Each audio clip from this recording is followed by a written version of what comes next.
कहानी की शुरुआत होती है आज से 65 साल पहले, जब दुनिया न्यूक्लियर जैसे लगभग खत्म सी हो गई थी। बिजली और हर तरह के कम्युनिकेशन सिस्टम एक ही रात में पूरी तरह बर्बाद हो गए। पूरी दुनिया बहुत बुरे दौर से गुजर रही थी। तब अमेज़न के जंगलों में एक साइंटिस्ट को जेनेसिस पेड़ मिला। इसके करिश्माई फूल में इतनी ज्यादा ताकत थी कि ये पूरी दुनिया को बिजली दे सकता था। इससे इंसानों ने फिर से सब कुछ बनाना शुरू कर दिया। इस आविष्कार के बाद सभी जेनेसिस पेड़ सरकार के कंट्रोल में आ गए। इस न्यूक्लियर युद्ध के बाद पैदा होने वाले 90% बच्चों में जेनेटिक प्रॉब्लम्स आने लगी। इसके बाद साइंटिस्टों ने ये प्रॉब्लम सॉल्व करने के लिए उसी पेड़ के फूल को ह्यूमन डीएनए में डाल दिया। इसके बाद हर एक इंसान अपनी माँ के पेट से ही कोई ना कोई ताकत लेकर पैदा होने लगा। किसी की सुनने की शक्ति कुछ ज्यादा ही बेहतर होती तो किसी की नजर बहुत ज्यादा ही बेहतरीन। इस तरह की ताकतों के साथ पैदा होने वाले लोगों को जेनेटिक्स बुलाया जाने लगा और ये लोग इस नई दुनिया में बिल्कुल राजाओं की तरह जीने लगे। लेकिन लगभग 10% लोगों का इम्यून सिस्टम थोड़ा कमजोर था, जिससे उनके शरीर ने इस फूल को बिल्कुल भी एक्सेप्ट नहीं किया। इन लोगों को स्पेशल्स बोला जाने लगा और इन्हें सिर्फ छोटे मोटे काम दिए जाते, जैसे साफ सफाई, मेंटेनेंस वगैरह। अब हम जेनेसिस इंस्टीट्यूट में क्लोई को देखते हैं, जो इस वक्त एक स्टूडेंट बनकर क्लास ट्रिप पर गई है और उसका व्हील चेयर वाला पार्टनर लियोन सफाई करने वाला बनकर वहां आया। सबका ध्यान हटते ही लियोन ने एक डिवाइस की मदद से बंद दरवाजा खोला और प्राइवेट एरिया में घुस गया। मैप चेक करते ही उसे पता चला कि 2 गार्ड पास में ही खड़े हैं, तो उसने वहां पर एक छोटा चूहे जैसा खिलौना भेजा। गार्ड्स उसके पीछे गए, उसे पकड़ा तो उस चूहे के अंदर से स्लीप गैस निकली, जिससे दोनों गार्ड बेहोश हो गए। लियोन ने उनकी चाबियां ली, वेंटिलेशन सिस्टम तक गया और गैस का टैंक जोड़ दिया, जिसके बाद स्लीपिंग गैस ने पाइप्स के अंदर से जाकर साइंटिस्टों को सुला दिया। फिर उसने मास्क पहना और लैब में घुसने की कोशिश की, पर उसका कोड गलत निकला। उसने क्लोई को कॉल किया और सही कोड लाने को कहा। मेन लॉबी में क्लोई ने कुछ लड़कों को स्पेशल्स के बारे में बोलते सुना कि उन्हें तो मार देना चाहिए। क्लोई ने उनसे झगड़ा शुरू कर दिया। बाकी बच्चे भी उन्हें उकसाने लगे। एक गार्ड भाग कर आया। क्लोई ने बेचारी बनकर गार्ड से मदद मांगी और उसी वक्त उसकी जेब से नोटबुक चुरा ली। नोटबुक में उसे सही कोड मिला जो उसने लियोन को भेज दिया।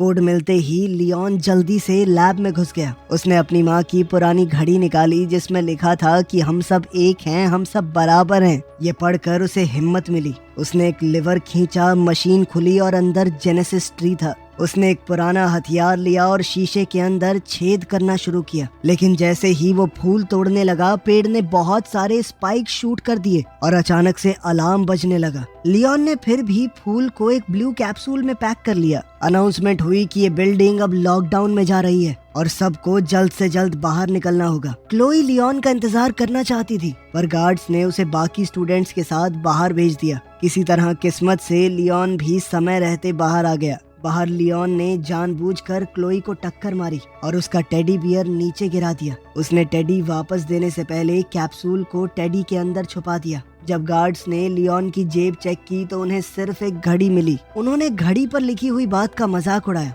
और साथ ही लियोन को फ्रीक कहकर पुकारा। एक आदमी बहुत ध्यान से सभी स्टूडेंट्स को चेक कर रहा था, लेकिन उसने भी ये तो नहीं सोचा कि इस टेडी के अंदर फूल छुपा हुआ होगा। कुछ देर बाद क्लोई और लियोन सड़क पर बड़ी स्क्रीन पर न्यूज देखने लगे। सेनेटर फ्रैंक लोगों से कह रहा था कि पैदा होने से पहले ही क्यों, हम फूल का इस्तेमाल लोगों के जन्म लेने के बाद भी तो कर सकते हैं। इसके बाद फेमस सिंगर मीरा वहां आई। उसने अनाउंस किया कि वो बिना ताकत वाले लोगों की डिस्ट्रिक्ट में फ्री टूर कर रही है, ताकि सब लोग एक साथ मिलकर रहें। अपना हुलिया बदलने के बाद लियोन ने क्लोई को समझाया कि पॉलिटिशियंस और सेलिब्रिटी सिर्फ ड्रामा करते हैं, उन्हें हम जैसे लोगों की कोई परवाह नहीं है। अभी थोड़ी देर पहले सड़क पर एक हमारे जैसे गरीब आदमी को खाने के स्टोर से धक्का देकर निकाल दिया गया। तभी हम देखते हैं कि एक सफाई करने वाला आदमी खिड़की से कुछ मिटा रहा था। वहाँ लिखा था डेथ टू द जेनेटिक्स, जिसका मतलब था कि सब लोग जेनेटिक्स को देखकर खुश तो नहीं है। वहीं मीरा के मैनेजर ने उसे कहा कि हालात खतरनाक हो रहे हैं। स्पेशल डिस्ट्रिक्ट जहाँ पर वो 10% लोग रहते हैं जिनके ऊपर उस फूल ने काम नहीं किया,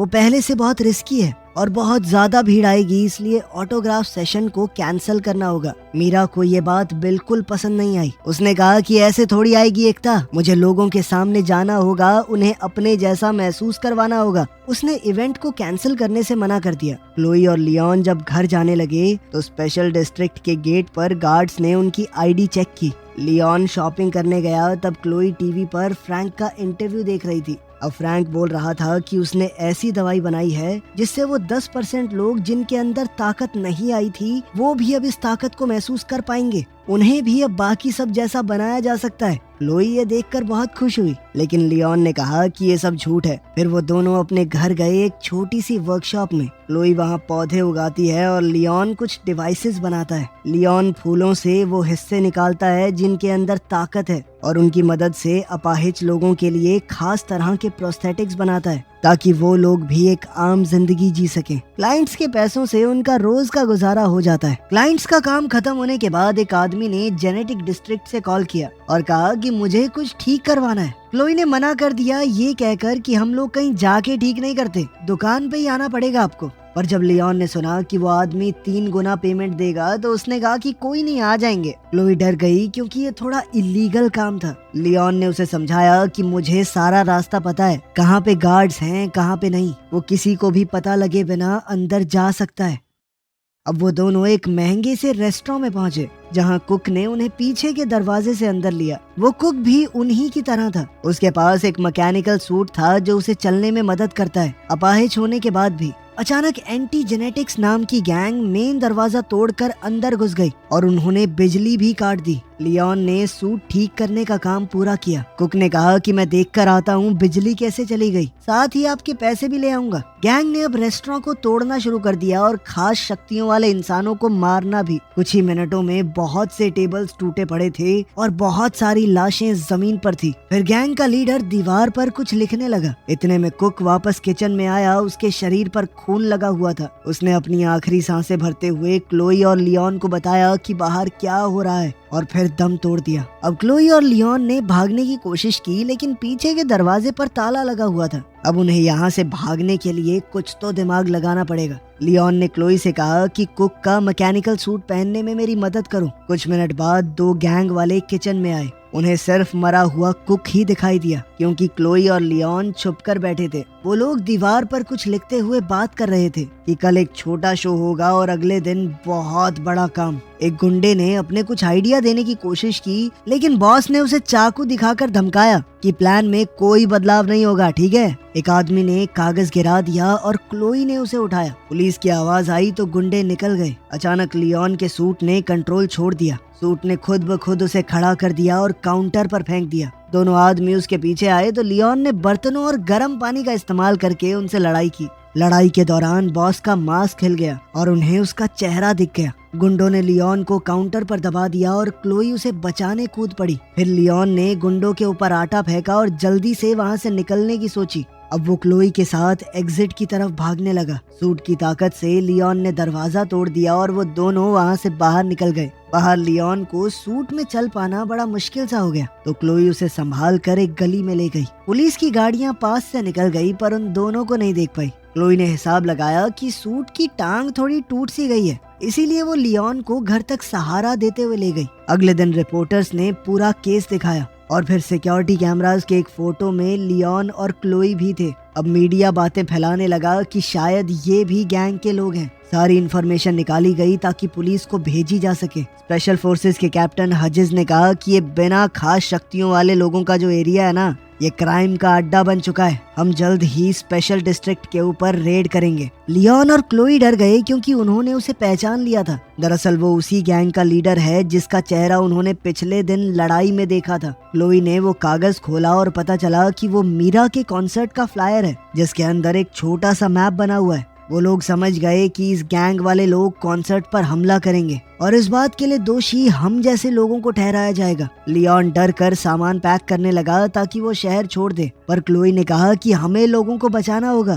सिर्फ हम दोनों हैं जिसे पता है हमला कहाँ होने वाला है। बहुत सारे निर्दोष लोग मरेंगे वहाँ पर, क्या हम ऐसा होने देंगे? इस पर लियोन ने कहा कि एक ऐसा आदमी जिसका नीचे का शरीर चलता नहीं और एक 12 साल की लड़की क्या कर लेंगे? ये सुनकर क्लोई रो पड़ी। उसने कहा कि भैया तुम खुद गर्ज हो, और इतना कहकर भाग गई। लियोन चाहकर भी उसे रोक नहीं पाया। इसके बाद फ्लैशबैक में दिखाया जाता है कि एक जवान लियोन अपने पिता के ऑफिस में घुस गया था अपनी फाइल देखने के लिए। वहाँ उसे पता चला कि वो स्पेशल है। जैसे ही उसके पिता को पता चला कि उसका बेटा एक स्पेशल है, उसके पिता ने उसे वहीं पकड़ लिया। ये सब याद करके और अपनी माँ की घड़ी को देखकर लियोन ने फैसला किया कि उसे कुछ तो करना होगा। कुछ घंटों बाद क्लोई वापस आई और लियोन को सूट को ठीक करते हुए देखा। उसने लियोन की सूट पहनने में मदद की। लियोन ने अपने हाथ पांव थोड़े चलाकर देखे और कहा कि वो ह्यूजेस को पकड़कर उसके गुनाह कबूल करवाएगा उससे। लियोन ने कुछ अबाड़ कबाड़ चीजों से अपने लिए हथियार बना लिए और लोहे तक को मोड़ देने की अपनी ताकत दिखाई। क्लोई को सूट के अंदर कुछ खास तरह की तारें दिखी तो वो एक केमिकल बनाने दौड़ी जिससे सूट में लगे हुए हथियार एक्टिवेट हो जाएं। उसी वक्त मीरा स्पेशल डिस्ट्रिक्ट में कॉन्सर्ट कर रही थी। जनता उसे देखकर पूरी तरह बेकाबू हो गई। फैंस को लोग धक्का मारने लगे। सिक्योरिटी उन्हें जैसे तैसे पीछे कर रही थी। कॉन्सर्ट के बाद मीरा बस में चढ़ने जा रही थी, तब गार्ड्स ने उसकी सिक्योरिटी और मैनेजर को मार कर गिरा दिया। फिर रेबल्स ट्रक में आ गए और दीवारों पर अपना मैसेज लिखने लगे। हजिस ने मीरा को धमकाया कि चुपचाप हमारे साथ चलो वरना बुरा होगा। तभी लियोन वहाँ पर सूट और मास्क पहने आ गया। वो बालकनी से नीचे कूदा और सीधा हमला करना शुरू कर दिया, लेकिन क्लोई के केमिकल्स की वजह से सूट में पौधे उग गए। ये देखकर गुंडे हंसने लगे, लेकिन लियोन ने उन पौधों का ही इस्तेमाल कर लिया। एक आदमी गैस से गिर गया, दूसरा बेलों में उलझ गया। क्लोई ने एक चोरी की हुई गाड़ी से मीरा को आवाज लगाई, जबकि लियोन हजिस और उसके लोगों से लड़ने लगा। शुरुआत में तो लियोन बढ़िया मुक्के पेल रहा था, लेकिन फिर पूरी गैंग ने उसे घेर कर नीचे गिरा लिया। तब क्लोई ने गाड़ी से एक आदमी को टक्कर मारी। लियोन मौका देखकर गाड़ी में बैठ गया, लेकिन मीरा चीखने लगी। समझाने का वक्त नहीं था तो क्लोई जल्दी से गाड़ी भगाकर सबको वहाँ से ले गई। उन दोनों ने जल्दी से घर पहुंचकर दरवाजे बंद कर दिए। बाहर गैंग वाले उन्हें सड़कों पर ढूंढ रहे थे। वहीं टीवी पर रिपोर्टर्स बोल रहे थे कि मीरा को किडनैप करने की कोशिश की गई, लेकिन एक अनजान हीरो ने उसे बचा लिया। दूसरी ओर मीरा ने देखा कि लियोन घायल हो गया था। अब उसने जल्दी से लियोन के जख्मों पर मरहम पट्टी की और बताया कि मैं पहले एक डॉक्टर बनना चाहती थी। क्लोई ने लियोन की एकदम फ्लावर हीरो जैसी ड्राइंग बना दी, जो लियोन को तो बिल्कुल पसंद नहीं आई, लेकिन मीरा ने कहा कि नहीं है तो बढ़िया। अब लियोन ने मीरा को हजिस का सच बताया। इस पर मीरा कहने लगी कि देखो, अब मैं जल्द से जल्द घर जाना चाहती हूँ। कल मेरा एक इवेंट है फ्रैंक के साथ फैमिली सेंटर में। लियोन को लग रहा था कि एंटी जेनेटिक्स गैंग का अगला टारगेट फ्रैंक होगा। आज उन्होंने मीरा पर हमला किया था तो वो कल फ्रैंक पर जरूर करेंगे। ये गैंग जन्म होने के बाद लोगों में होने वाले एनहांसमेंट या बदलाव के खिलाफ थी। ये मानते थे कि जो जैसा पैदा हुआ है वो हो गया। मीरा इस सब के बारे में पुलिस को आगाह करना चाहती थी, पर लियोन ने मना कर दिया क्योंकि हजिस भी तो एक पुलिस कमांडर ही है। अब उन लोगों ने मिलकर आगे का प्लान बनाया। अगले दिन मीरा और लियोन फैमिली प्लानिंग सेंटर गए, जैसे वो कोई नया शादीशुदा जोड़ा हो जो अब बच्चे करना चाहते हैं। मीरा फेमस थी तो उसने डॉक्टर से कहा कि सर, मैंने अपॉइंटमेंट नहीं ली और ना ही किसी को आज तक अपने पति के बारे में बताया, क्योंकि मैं मीडिया से अपने परिवार को बचाना चाहती हूँ। लियोन ने डॉक्टर को जैसे तैसे मना लिया कि वो उन्हें अपनी फैसिलिटी का एक टूर दे। इस सब के दौरान लियोन ने बड़ी चालाकी से एक चाबी चुरा ली। फिर उसने वहाँ काम करने वाले लोगों का ध्यान भटकाया, ये कहकर कि मीरा अब सबके लिए परफॉर्म करेगी। ये कहकर उन्होंने सभी लोगों को एक कमरे में इकट्ठा कर दिया। तभी एंटी जेनेटिक्स गैंग के लोग आ गए और लियोन लॉबी में उनसे भिड़ गया। गुंडे उस पर टूट पड़े तो लियोन ने गैस बॉम्ब्स छोड़े, जिससे उनके मास्क तक पिघल गए। शुरुआत में लियोन बहुत बढ़िया लड़ रहा था, लेकिन वो लोग बहुत ज्यादा थे। उन्होंने उसे नीचे गिरा लिया और वो गुंडे मिलकर उसे मारने लगे। हजिस ने उसका मास्क उतारा और उसके चेहरे पर बार बार मुक्के मारने लगा। तभी अचानक फ्रैंक की सिक्योरिटी आ गई और गुंडे भाग गए। इस पर मीरा ने बताया कि उसने ही फ्रैंक को कॉल किया था, क्योंकि वो समझ गई थी कि गुंडे ज्यादा होंगे, लियोन अकेला नहीं संभाल पाएगा। लियोन ने पूछा कि गार्ड्स ने गुंडों को फॉलो क्यों नहीं किया, तो फ्रैंक ने कहा कि तुम हमारे लिए उनसे ज्यादा जरूरी थे। पता चला कि फ्रैंक असल में लियोन का पिता है। क्लोई ये सुनकर पूरी तरह चौंक गई। वो सोच में पड़ गई कि लियोन ने आज तक उससे झूठ कहा कि उनके पिता मर चुके हैं। वो नाराज होकर वहाँ से भाग गई। अब रिपोर्टर अंदर आ गए तो उन्हें देखते ही फ्रैंक का पॉलिटिशियन मोड ऑन हो गया। उसने कहा कि मेरा बेटा एक प्रूफ है कि जेनेटिक्स और ऐसे लोग जिनके ऊपर फूल ने काम नहीं किया, उन लोगों के बीच में गैप बहुत ज्यादा बढ़ गया है। इसीलिए कल वोट बड़े ध्यान से देना। एक हफ्ते बाद अनाउंस हुआ कि फ्रैंक के प्रोजेक्ट को लगभग सब ने अप्रूव कर दिया है। बहुत सारी बसेस स्पेशल डिस्ट्रिक्ट में आई और सभी गरीब लोगों को शहर के बाहर एक मेडिकल कैंप में भेज दिया गया। इस ट्रीटमेंट के बाद उन लोगों के अंदर भी कोई कमी नहीं रहेगी, तो इसीलिए उनकी रहने की जगह यानी स्पेशल डिस्ट्रिक्ट को खोल दिया जाएगा। और सभी लोग आराम से एक साथ रहेंगे, कोई रोक टोक नहीं होगी बीच में। मेडिकल सेंटर में लियोन पूछने लगा कि क्लोई कहाँ पर है, लेकिन फ्रैंक ने बताया कि हम लोग उसे नहीं ढूंढ पाए। जब लियोन ने हजेस का नाम लिया तो फ्रैंक ने टॉपिक बदल दिया। उसने कहा कि तुम इस सब की चिंता मत करो, मैं बस तुम्हारा इलाज करना चाहता हूँ। लियोन ने याद दिलाया कि जब आपने माँ का इलाज करने की कोशिश की थी तो वो मर गई थी, याद है आपको? फ्रैंक ने माफी मांगी और ये माना कि मुझसे गलती हुई है। उसने बताया कि तुम्हारी माँ ने एक लेटर भी छोड़ा है, लेकिन मैं आज तक डर रहा था उसे तुम्हें देने से। जब तक मैं हिम्मत जुटा पाता तुमने घर छोड़ दिया था। अब लियोन ने लेटर खोला। उसकी माँ ने लिखा था कि मुझे तुम लोगों को छोड़ना पड़ा, उसके लिए मैं माफी चाहती हूँ। वो चाहती थी कि लियोन एक अच्छा आदमी बने, लेकिन उसे डर था कि लियोन के अंदर का गुस्सा उसके दिल को खा जाएगा, उसके अंदर कड़वाहट आ जाएगी। उसने कहा कि बेटा, लोगों को माफ करना सीखो, क्योंकि कोई भी आखिर तक साथ नहीं होता। ये सब पढ़कर लियोन अपनी माँ को याद करके रोने लगा। मीरा वहाँ आई और लियोन को ताज़ी हवा के लिए बाहर ले गई। बाहर घूमते हुए लियोन को क्लोई दिख गई तो उसने उससे माफी मांगी। क्लोई भी अपने भाई से ज्यादा वक्त तक गुस्सा कैसे रह पाती। फिर लियोन ने बताया कि मुझे लगता है फ्रैंक ने ही सारे हमले करवाए हैं ताकि उसका प्रोजेक्ट अप्रूव हो जाए, लेकिन उसे पकड़ने से पहले उन्हें उसके खिलाफ सबूत ढूंढना होगा। क्लोई को एक आइडिया आया और उसने एक आदमी से जिसके पास आई प्रोस्थेटिक है उसका कैमरा मांग लिया। उधर डॉक्टर्स ने अगले पेशेंट का नाम अनाउंस किया। उधर लैब में क्लोई ने वेंट्स में घुसकर रिकॉर्डिंग स्टार्ट कर दी। हजेस और फ्रैंक आपस में बात कर रहे थे।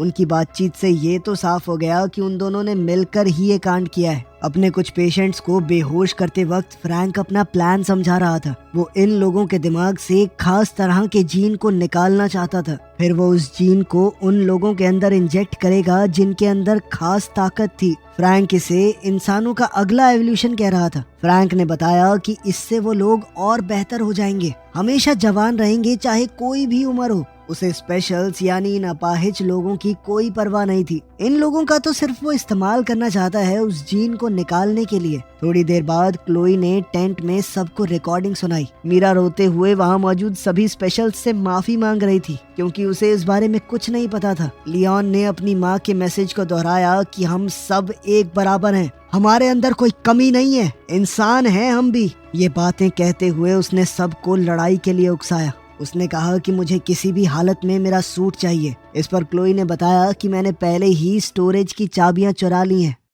अगले दिन फ्रैंक और कुछ नर्सेज लियोन के कमरे में आ रहे थे उसका इलाज करने के लिए। लियोन ने चद्दर के नीचे अपना सूट पहना हुआ था। उसने तुरंत अपने पिता को पकड़ लिया और नर्सेज से वो इंजेक्शन छीन लिया। फ्रैंक ने कहा कि मैंने ये सब तुम्हारे लिए किया है बेटा, मैं तुम्हारा इलाज करना चाहता हूँ। लेकिन लियोन ने कहा कि तुम एक हैवान हो और कुछ नहीं। अब लियोन ने उसे कमरे के अंदर बंद कर दिया। उसने क्लोई से थोड़ा बारूद लिया और सिक्योरिटी रूम की तरफ दौड़ने लगा। वहाँ मौजूद गार्ड से लड़कर उसने उन्हें गिरा दिया, लेकिन एक गार्ड ने जल्दी से अलार्म बटन दबा दिया ताकि सबको इस गड़बड़ी का पता चल जाए। उधर क्लोई ने कैमरा को कंप्यूटर से कनेक्ट किया ताकि वो पूरी रिकॉर्डिंग पुलिस को भेज सके सबूत के तौर पर। लियोन के जाने से पहले मीरा ने उसे किस किया और कहा कि लौट कर जरूर आना। उधर टेंट वाले एरिया में हजेस अपनी गैंग के साथ आ चुका है। लियोन और स्पेशल्स ने उन्हें घेर लिया और बहुत बड़ी लड़ाई शुरू हो गई। स्पेशल्स के पास सिर्फ बर्तन, पाइप्स जैसी नॉर्मल चीजें थी, लेकिन उनकी तादाद ज्यादा होने की वजह से लड़ाई बराबर की चल रही थी।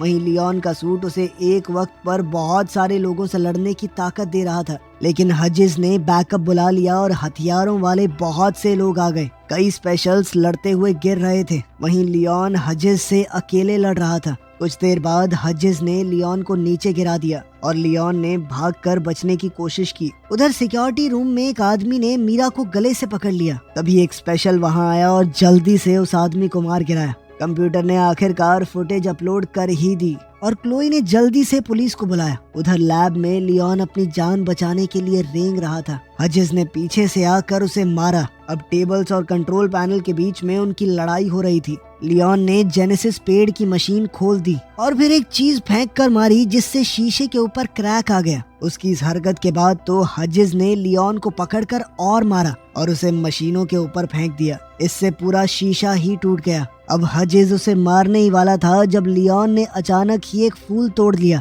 अब तक वो जान चुका था कि फूल तोड़ने से पेड़ के अंदर से स्पाइक निकलेंगे। वो हजिस के चेहरे में घुस गए और वो गिर पड़ा। वहीं पुलिस ने आकर फ्रैंक के सारे लोगों को अरेस्ट कर लिया। उन्हें कई सारे सबूत भी मिले। तभी क्लोई और मीरा लियोन को देखने के लिए भाग कर आई और इस बार लियोन ने आगे बढ़कर मीरा को चूम लिया। एक हफ्ते बाद सभी न्यूज चैनल्स फ्रैंक के इस घिनौने प्लान को एक्सपोज कर रहे थे। लोग कह रहे थे कि एक मास्क वाले आदमी ने सबको बचाया है। अफवाह थी कि वो फ्रैंक का बेटा है, लेकिन पुलिस वालों ने इस बात को नकार दिया। फ्रैंक खुद वहाँ से भाग गया था। अब गवर्नमेंट ने भी लोगों को अलग अलग रखने की अपनी पॉलिसी बंद कर दी। अब सब लोगों को आजादी थी, कोई भी कहीं जा सकता था। इस सब के दौरान मीरा का गला डैमेज हो गया था, तो अब वो गा तो नहीं सकती, लेकिन लियोन के साथ अपनी जिंदगी में बहुत खुश है। लेकिन फ्रैंक अभी भी फरार था। कहानी के आखिर में हम उसे देखते हैं कि वो अपने बेटे को दूर से घूर रहा था।